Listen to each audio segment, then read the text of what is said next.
ಬೆಳಗಾವಿಯಲ್ಲಿ ಮತ್ತೊಂದು ಬಹುಕೋಟಿ ವಂಚನೆ ಪ್ರಕರಣ ಬೆಳಕಿಗೆ ಬಂದಿದೆ. Aditya Raj capital private limited ಸಂಸ್ಥೆಯ ವಿರುದ್ಧ ನೂರಾರು ಕೋಟಿ ರೂಪಾಯಿ ವಂಚನೆ ಆರೋಪ ಕೇಳಿಬಂದಿದೆ. ಆ ಕುರಿತು ಒಂದು ವರದಿ ಇಲ್ಲಿದೆ ನೋಡಿ. ಹೌದು, ಶಿವಾನಂದ ನೀಲಣ್ಣನವರ್ ಮಾದರಿಯ ವಂಚನೆ ಪ್ರಕರಣದ ಬೆನ್ನಲ್ಲೇ ಇದೀಗ Aditya Raj capital private limited ಸಂಸ್ಥೆಯ ತನಿಖೆಯ ಕೇಂದ್ರ ಬಿಂದುವಾಗಿದೆ.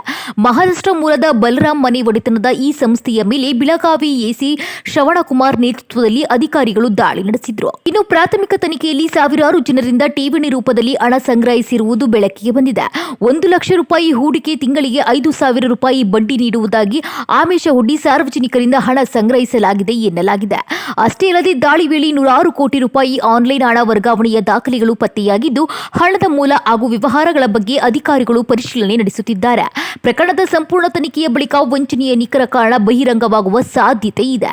ಒಟ್ಟಾರೆ ಈ ಬೆಳವಣಿಗೆ ಬೆಳಗಾವಿ ಸೇರಿದಂತೆ ಉತ್ತರ ಕರ್ನಾಟಕದ ಹೂಡಿಕೆದಾರರಲ್ಲಿ ಆತಂಕ ಮೂಡಿಸಿದ್ದು, ತಮ್ಮ ಹೂಡಿಕೆಯ ಭವಿಷ್ಯದ ಬಗ್ಗೆ ಹಲವರು ಕಳವಳ ವ್ಯಕ್ತಪಡಿಸಿದ್ದಾರೆ.